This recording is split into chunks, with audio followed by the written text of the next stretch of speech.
ایک دفعہ کا ذکر ہے کہ ایک بھیڑیے کی ملاقات ایک کتے سے ہوئی۔ کتا بہت موٹا تازہ تھا جبکہ بھیڑیا بہت کمزور تھا۔ بھیڑیے نے کتے سے پوچھا کہ آپ کے اتنے موٹے ہونے کا کیا راز ہے؟ کتے نے پہلے بتانا مناسب نہ سمجھا، لیکن بھیڑیے کے اصرار پر کتے نے اسے بتایا کہ میرا مالک بہت زیادہ دودھ، گوشت اور روٹیاں ڈالتا ہے اور بدلے میں چوکیداری کرتا ہوں۔ ساری رات میں جاگتا ہوں اور کسی چور کو گھر تک نہیں آنے دیتا۔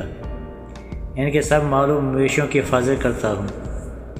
بھیڑیے نے کہا کہ میں یہ سب کچھ کر سکتا ہوں، مجھے بھی اپنے ساتھ لے چلا۔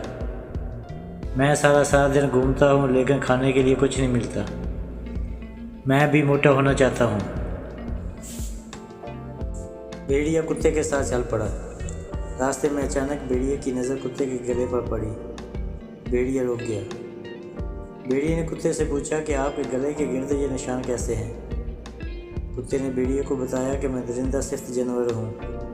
میرا مالک سارا دن گلے میں پٹا ڈال کر مجھے باندھ دیتا ہے تاکہ میں سویا رہوں اور اپنی نیند پوری کر لوں، اور شام کو مجھے کھلا چھوڑ دیتے ہیں۔ شام کو جدھر چاہوں جا سکتا ہوں۔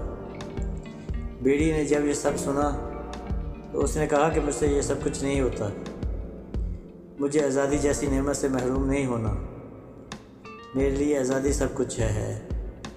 اس نے کتے کو کہا کہ میں آپ کے ساتھ نہیں جاؤں گا۔ بھیڑیے نے کتے کو جواب دیا اور جنگل کی طرف دوڑ گیا۔ Thanks for watching.